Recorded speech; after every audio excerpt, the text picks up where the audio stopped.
Mobile शिवाय माणूस राहू शकत नाही हे खरं आहे। मात्र लाखो वारकरी वारीबरोबर चालत असतात।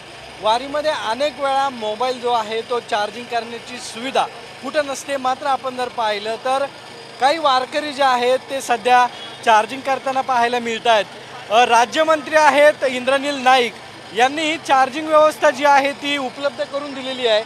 आपण जर पाहिलं तर आळंदीपासून हा इंद्रनील नाईक यांचा रथ आहे आणि या गाडीमागे या रथामागे हे चार्जिंगची व्यवस्था जी आहे ती तयार करण्यात आलेली आहे। चार्जिंगचा हा रथ आहे तुमचा, काय सगळी संकल्पना आहे, किती लोक रोज चार्जिंग करतात आणि काय कसं सुरू होतं काम?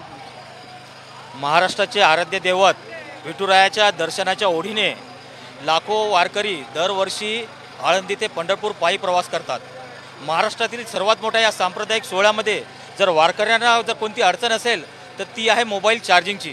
आणि हीच या बाबीचा विचार करून महाराष्ट्र राज्याचे राज्यमंत्री श्री इंद्रनील भाऊ नाईक साहेब व त्यांच्या सौभाग्यवती मोहिनीताई नाईक साहेब यांनी या सर्व वारकऱ्यांसाठी या संपूर्ण सोहळ्याकरिता निशुल्क मोबाईल चार्जिंग सेंटर सुविधा इथे सगळ्यांसाठी सुरू केलेली आहे।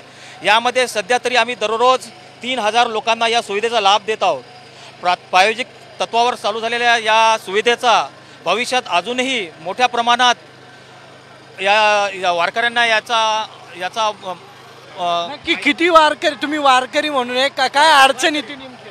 खरं तर हा आळंदी ते पंढरपूर पायी प्रवास ज्ञानेश्वर माऊलीच्या सोहळ्याचा असतो आणि त्यामध्ये कुठं व्यवस्था नसते आणि मोबाईल चार्जिंग लावायचं म्हणलं तर भलतीच अडचण असते। आणि त्यामुळे जे माननीय राज्यमंत्री इंद्रनील भाऊंनी जी संकल्पना राबवलेली आहे, आम्हा खरंच वारकऱ्यांना हा जो मोबाईल चार्जिंगचा जे आम्हाला जे परेशानी होत होती ते खऱ्या अर्थाने आज आमची भाऊच्या संकल्पनेतून भरून निघालेली आहे। आमच्या दिंडीसोबत जोपर्यंत हा पायी सोहळा चालत आहे तोपर्यंत इंद्रनील भाऊचा रथ आमच्या पाठीशी खंबीरपणे उभा आहे आणि आमच्या मोबाईलचा जो चार्जिंगचा प्रश्न आहे आणि त्यांच्या संकल्पनेतून हा चार्जिंगचा प्रश्न आळंदी ते पंढरपूर जाणाऱ्या वारकऱ्यांना हा मोफत निशुल्क त्यांनी त्यांच्या माध्यमातून राबवत आहे। नक्की आपण जर पाहिलं तर हा निशुल्क रथ आहे आणि या ठिकाणी कुठलंही शुल्क जे आहे ते वारकऱ्यांकडून घेतलं जात नाही।